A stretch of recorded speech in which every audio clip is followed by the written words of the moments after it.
അങ്ങനെ ഞാൻ എൻ്റെ എയർപോർട്ടിലോട്ട് കയറിയിട്ട് കൗണ്ടർ ഏറ്റവും ലാസ്റ്റാണ് കേട്ടോ. അപ്പോൾ കുറച്ച് നടക്കാനുണ്ട്. നടന്നത് ഇവിടെ എത്തിയപ്പോഴത്തേക്കും ഇതുവരെ കൗണ്ടർ ഓപ്പൺ അല്ല, ഒരു ഹാഫ് ആൻ അവറുടെ വെയിറ്റ് ചെയ്യേണ്ടി വരും എന്ന് പറഞ്ഞു. പക്ഷേ പെട്ടെന്ന് തന്നെ ചെക്കിന് കഴിഞ്ഞിട്ട്, അപ്പോൾ അതുകൊണ്ട് എനിക്ക് അതിൻ്റെ വീഡിയോസൊന്നും എടുക്കാൻ പറ്റിയില്ല. അപ്പോൾ അതെ ഇമിഗ്രേഷനും കാര്യങ്ങളൊക്കെ കഴിഞ്ഞിട്ട് ഞാൻ ഗെയിലിലോട്ട് പോവാണ്. എല്ലാവരുടെ ആഗ്രഹമായിരിക്കും അല്ലേ ഫ്ലൈറ്റ് യാത്ര ചെയ്യാന്നുള്ളത്.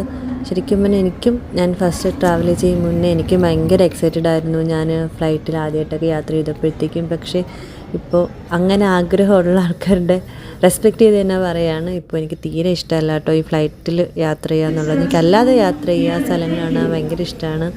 പക്ഷേ ഫ്ലൈറ്റിൽ ഇത്രയും അവേഴ്സ് ഇരിക്കുക എന്ന് പറയുന്നത് ഭയങ്കര മടുപ്പുള്ളൊരു കാര്യമാണ്. അതേ ബോർഡിങ് സ്റ്റാർട്ട് ചെയ്തിട്ടുണ്ട്. എനിക്ക് ഇവിടെ നിന്ന് എയർപോർട്ടിലാണ് കേട്ടോ ഫ്ലൈറ്റ്. ലിസ്ബണിൽ നിന്നാണ്. ഒരു 7 മണിക്കൂർ യാത്രയുണ്ട്. എന്നിട്ട് അവിടെ നിന്ന് അടുത്ത ഫ്ലൈറ്റ് എമിറേറ്റ്സ് ആണ് ദുബായ്ക്ക്. അതും ഒരു 7.5 മണിക്കൂർ